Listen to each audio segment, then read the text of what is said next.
Lift and Love is a podcast rooted in faith, family, and the conviction that loving LGBTQ plus people is a calling to be embraced, not feared. Across episodes, hosts from the Lift and Love team and their guests address current topics, offer practical support, and share experiences related to LGBTQ plus issues in faith communities. Thanks for joining us on our mission to lift and love. Hello. Well, I know we have Tandy Larson here today, and Tandy and I met at the mall. And she came up and said something to me, and my son had just come home from his mission, and he was like, wow, because I started Lift and Love right as he went on his mission. Mm-hmm. And then we were trying to get him some clothes when he got back, and Tandy came up, and he's like, does that happen all the time? I'm like, it happens, but definitely not all the time. And it's just so fun to see people out in the real world who you see on the little pictures of on Instagram and Facebook. And Tandy and I have just kept this, thread going. You'll say something about a post or whatnot, which is it's the fun part of Lift and Love is like that communication with other people. Yes. And so just the other day I was like, we have got to talk to Tandy because I'm so excited to be here in today. This. Well, you're in this and you're doing a great job. So let me ask you the first question. When your daughter came out, a lot of times your faith that has probably been just rock solid all the way through, and the dissonance of having a child who's LGBTQ can really hit hard.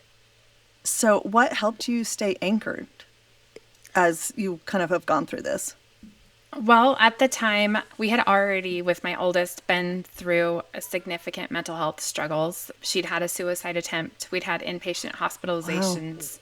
We were dealing with self-harm, and I knew that my priority on how we handled it for her was whatever way was going to help support her mental health, because we were already in such a scary place. I think how that would be received, that information was going to be received, was different from what was actually happening. But I just was really trying to focus on her mental health. And I thought, we can do this. We can just keep going to church, encourage seminary, encourage young women, encourage staying active, and we'll just see how this goes. And so we just kind of navigated it that way, trying to support her as best we could.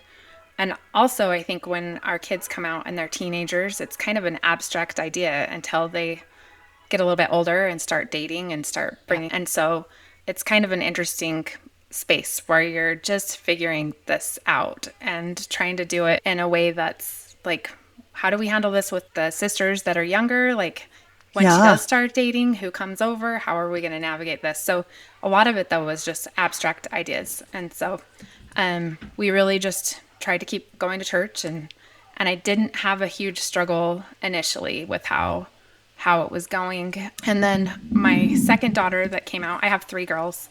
My oldest I think she was about 16 or 17 when she came out.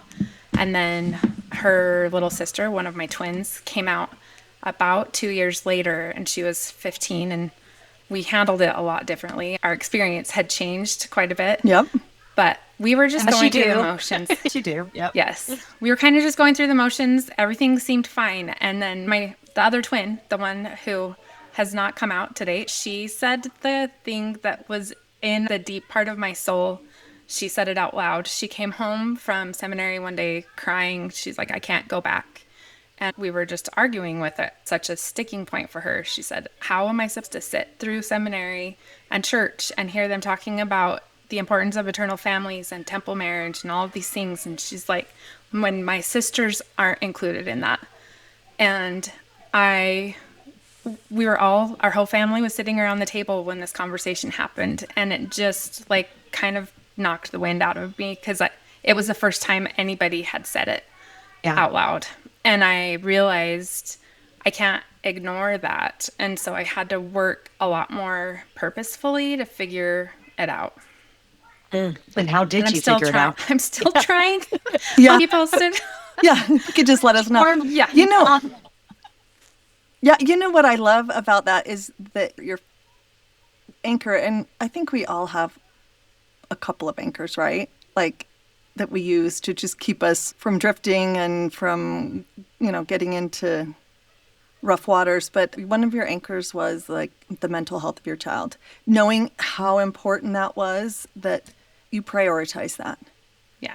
Because, I mean, that's, none of us function well or can make good decisions or can often even feel the love of God if our mental health isn't good, or feel the love of others. So that's a great anchor. And I don't think anyone's brought that one up yet. Just that you knew that that was important and you'd been taught already how important that was. Yes. I What's love that. so interesting too, Tandy, and almost every client I work with, child had mental health issues first, right? Like it is definitely proceeds coming out. Not everybody, but that is so common, you know? Yes. And so it's kind of a gift because like it says, it does focus on like what's important, what's not important. Right. You have to get to basics. Yeah. And you've got to fix that. And then you can go ahead and start working on, I think that's part of the tension, is that it's in some ways a little unfixable.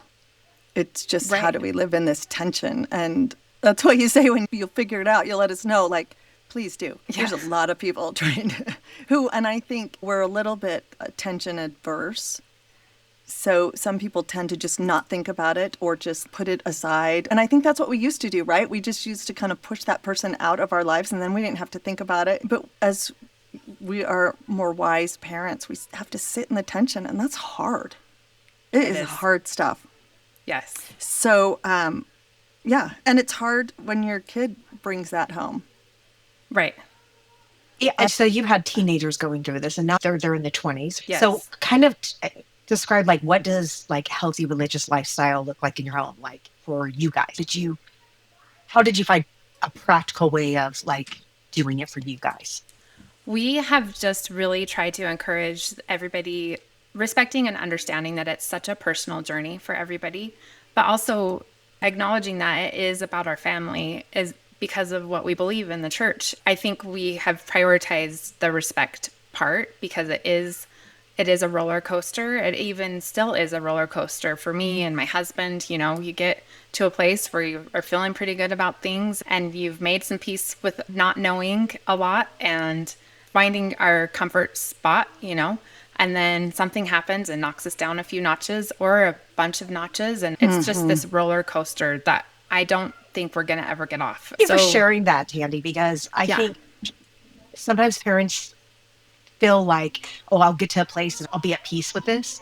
And that is not the case. It's not linear, right? So thank you for being vulnerable and sharing that, because I think that's so helpful for parents to say, like, why am I crying in the middle of sacrament again? Like, I thought I was over this, right? Right. It's so, just stating that statement, I think is going to be so helpful for other families and moms and dads to hear, because it's a type of grief that just comes in waves. And I hate to expect that, because I think when that grief hits, some parents interpret it as I'm not being supportive or I'm not being faithful. So that's not it at all.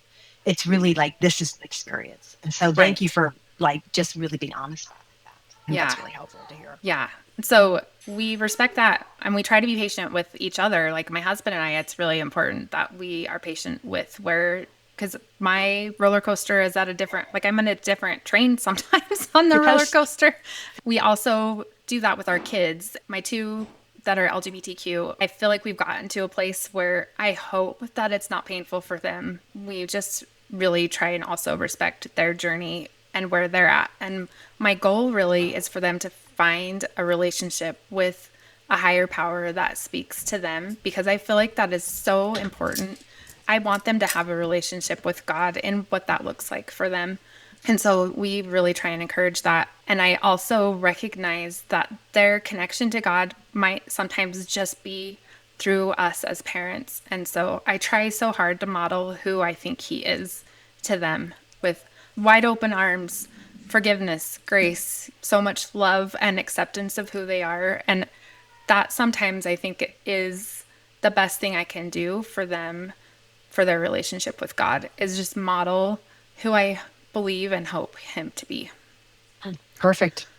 And my other daughter, that she's actually currently serving a mission for the Church of Jesus Christ of Latter-day Saints. And that even sometimes is a struggle for her. You know, she got hit right off the bat when she was in the mission field with a conversation with somebody that was investigating or under the guise of investigating. And she had been thrown a quote, online it's old, but it's still floating around. It was floating around a lot in December when she got to the mission field.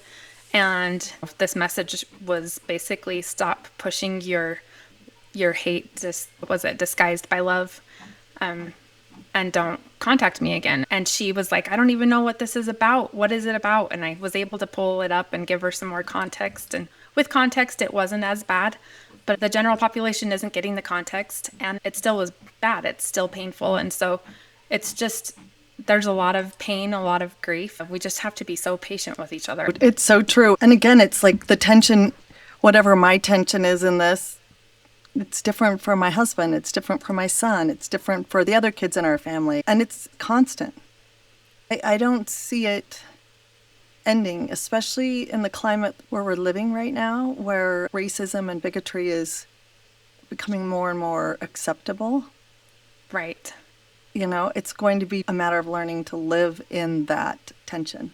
Yes. And being okay functioning in it and teaching our kids to be strong in it and hoping that it'll go away. But I do love that, like 20 years ago, a girl on a mission wouldn't even think negative, might not have dissonance about that quote, right? Yeah. The fact that our children are having dissonance about things that, honestly, I probably didn't have dissonance at her age is movement, right? Growth is looking at our LGBTQ brothers and sisters properly and differently, right? In a way, humanizing them way more than we ever have. So it is good, but it is a painful place because we haven't figured this out yet. No, we're in the messy middle. Totally. Yeah. So messy. Yeah, so messy. Yeah. And so because you've had many years, this is what, 10 years into your journey? How long? Yeah, we're about 8 years in. 8 years. Can you share with maybe the other moms and dads out there, was there a turning point or a time where your child was able, you can kind of look back and you're like, oh, this was really changed our trust and our ability to put the family, the relationship first and focus on that? I think when I look back, we fumbled through things with our oldest. We really were trying, but I know we messed up. She was pretty patient with us when I look back. I know we caused some pain, and I know we didn't always get it right. And so when my second daughter came out, we approached things a little bit differently. And I have been able to have conversations with my oldest. I am so sorry. I know that our focus wasn't quite right, or we should have handled this a little bit differently. But our relationship was always at the forefront. What we wanted for her was a good relationship with us. And we were able to navigate that. Okay. She's forgiven us for where we messed up. She went to prom and I was traveling and I was like, well, she didn't tell me it was a date. So I was like, well, here's $50 for a dress. Go find something at the store. And when my second daughter went on a date with her girlfriend to prom, it was let's go formal shopping. And it was a different experience, but she also was a little more comfortable telling us what was going on than my oldest had been, just because we had learned and we were navigating it differently. Yeah. So our relationship with them has always been our priority. I'm so grateful for what I learned from Lift+Love and Gather about showing up as a parent. When I am uncomfortable with something, I have found it's most important for me to lean into it. It's where I'm going to learn and grow and better understand. And I think so often, if something's unfamiliar and we don't understand it or it doesn't make sense to us, it's really easy to just ignore it, turn away. I've learned that turning into it and talking to the people and hearing their stories and their experiences has just opened up so much for me. It becomes more comfortable. It doesn't become unfamiliar. It becomes something that I know. And the more time I spend with people in the community, the more open I am to what their lives look like and who they have in their lives. I've met so many amazing people. We really have jumped into the community as much as we can, both in the church space and in the community. We've stepped into Equality Utah and Encircle and Love Loud. We've had the opportunity to volunteer and meet so many people. It's always such a beautiful space, and there's always so much love and joy. And I've learned so much from that. It's amazing. Totally. And I think that helps because we've got a supportive network. Yeah. And like all mom issues and things, we learn from others, right? Right. Others that are going through or others that are a little ahead of us. Yeah. Whether it's their kids are older or they've just been doing it longer. I love that. So you talked about your husband and having grace with your husband. Are you always in lockstep on how you believe, or have you had differences of opinions or struggles? Because this, I mean, it can be really hard on a marriage. Yeah. Because of the way we each feel or the different ways we each deal with this. What was your experience? I think initially when he was in the high council, he was really trying to figure out how to feel about it all.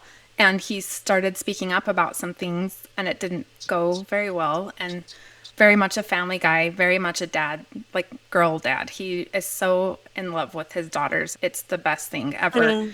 But the church space, I think our faith in God hasn't changed. What we think about families hasn't changed. But I think whether we're ready to show up and be there in church every Sunday, that's where we sometimes differ. But it hasn't really caused problems between us because I think our beliefs are the same. It's just how comfortable or how ready we are to sit where it's painful. We've had some rough Sundays from the pulpit or in classrooms, and there's been times where I've been glad my kids weren't there to hear what was said, and that's so sad and better. We've been pretty vocal, and we've had the opportunity to shut a lot of it down or speak up immediately afterwards. And there's definitely been a shift in how things are spoken about at church, and I appreciate that. But he's like all in. We now go to the events and show up, and our kids see us supporting them. And so church spaces, we're still figuring that'll be a lifelong struggle, I think. But we really do try and go and support each other and be patient with each other when we're in different places and how comfortable we are there. I think that's really important. That's the best you can do, right? Yeah. Right. Yeah. And you guys were brave enough to speak up. Yeah. Because who knows what other LGBTQ families are in your congregation that you have no idea about. Like how you have made it less of a painful place for other people. That's hard work. Totally. It's so important that we recognize and acknowledge that there are families like ours that aren't able to be open, or they don't know their families like ours yet. And it's so important how we frame conversations and how we present things, because we can do damage that's really hard to undo. You talked about whether or not you go or stay for parts of church. And I think that it seems to me that tends to be something that is kind of medicinal for people. Like saying, I think I'm going to skip church today, or I'm going to skip Sunday school or whatever it is. That's a very common way of just sort of like staying in the wrestle, but also kind of looking out for yourself and saying, I need a little softer moment here. I'm going to have to step away so that I can feel better later. Yeah. And it takes back a sense of control that I think feels a little lost for a lot of us sometimes when we're sitting there and harsh things are said about our family, our babies. And so I appreciate you bringing that up, because I think that is, people feel guilty when they feel like, even, our bishop, bless his heart, put a lot of pressure at the end of a really cute, fun Mother's Day program.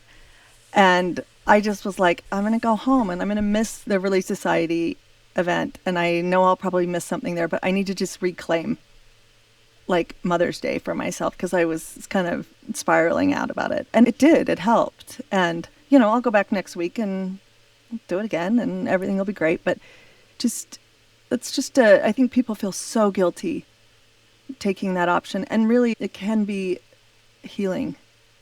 And rather than letting it build up and then like, I am never going back. Can't do that anymore. Right. Yeah. Do you give any tips on how you did that? Because really, you guys were standing your holy ground, and clearly you communicated the offense, how offensive it was, but in a way that kept love intact because you're still in relationship with your ward. So how would you tell other moms how to navigate if things are hurtful from the pulpit or from a lesson?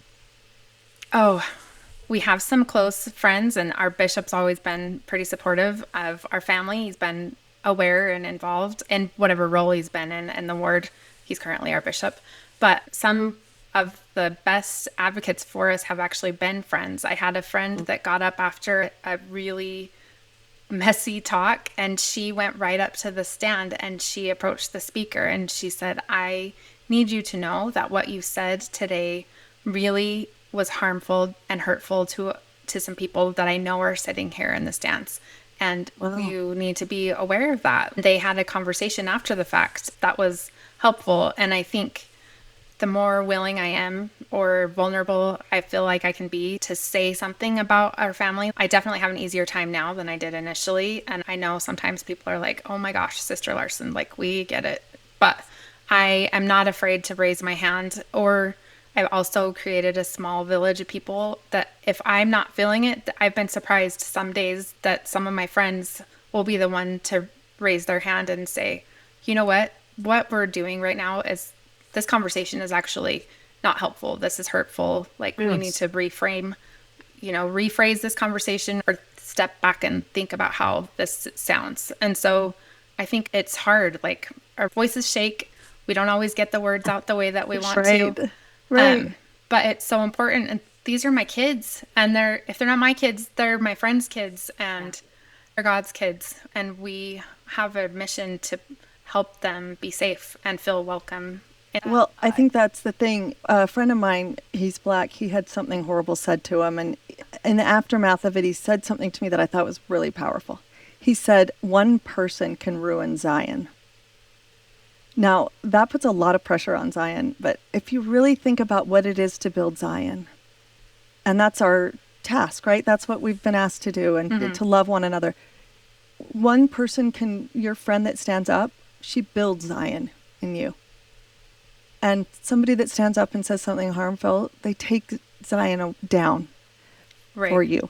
And so when we say, someone might say, well, it's doctrine or it's this. It's like, it is.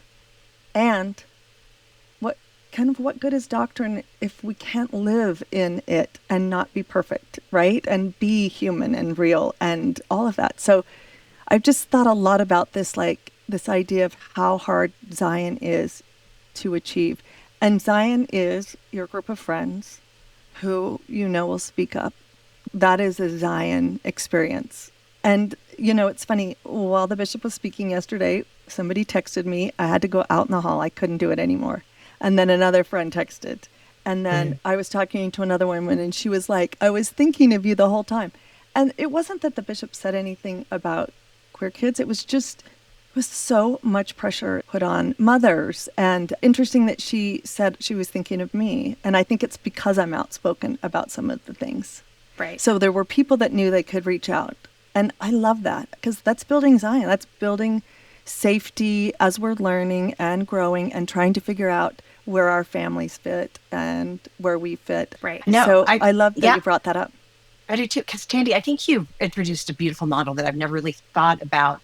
I think when you look at teaching the whole ward, teaching the state, how overwhelming your families, what you've described is like, first you figured out what a safe emotional space was in your family. And then you went into your inner circle, your family and your network, and then created like how to educate some friends and created Zion there. We all have our village, right? To really start educating the village. And then it just kind of like the ripple effect, like that's how we're going to make change in our congregations. So I love the model. You have been vulnerable enough with your story and your family, with your village, that they are now picking up the sword. Yeah. That's lovely. And I think it doesn't change anything within the structure of the church or the policies or doctrine. It just makes it easier for families to worship and for LGBTQ people to worship, or for women who have no spouse, or all of the things that make it hard sometimes to engage in a community, a church community. And we learn, we've gotten rid of a lot of things we used to say that are no longer helpful. And it's just, this is the process, and it's slow and tedious, and it takes parents that can speak out before the parents that feel like they can't speak out, can say the thing. So I mean, the way you've done it, and you do it with grace, like patience and grace. And I understand you don't see it the way I do, but here's the thing. And I think that's really important. That's how change happens, is with love. It's really and interesting frustration. It is frustrating. It's interesting not because I do occasionally get messages from people in my ward. I'm not in a place I can be more vocal because my child isn't ready for this information out there. You're not alone. You're not the only one. And I appreciate what you share because I do share a lot on social media. I hear from people that I work with that I work in an educational facility, a lot of different backgrounds, a lot of different experiences. And I have a lot of people that will say, I didn't know that there were people like you in your church. Or if I had known that people like you, that attitude and, that framework was there, maybe I would have stayed. Absolutely. And it's so interesting. And I think there's so much to be learned and there's so much value in sharing our experiences and the realness of what we're going through. We'll interview next week Jeff Strong, the book Torn. It's a deep study and research on disaffiliation from the church. And if I could boil his findings down to one thing, I would say that the culture of the ward,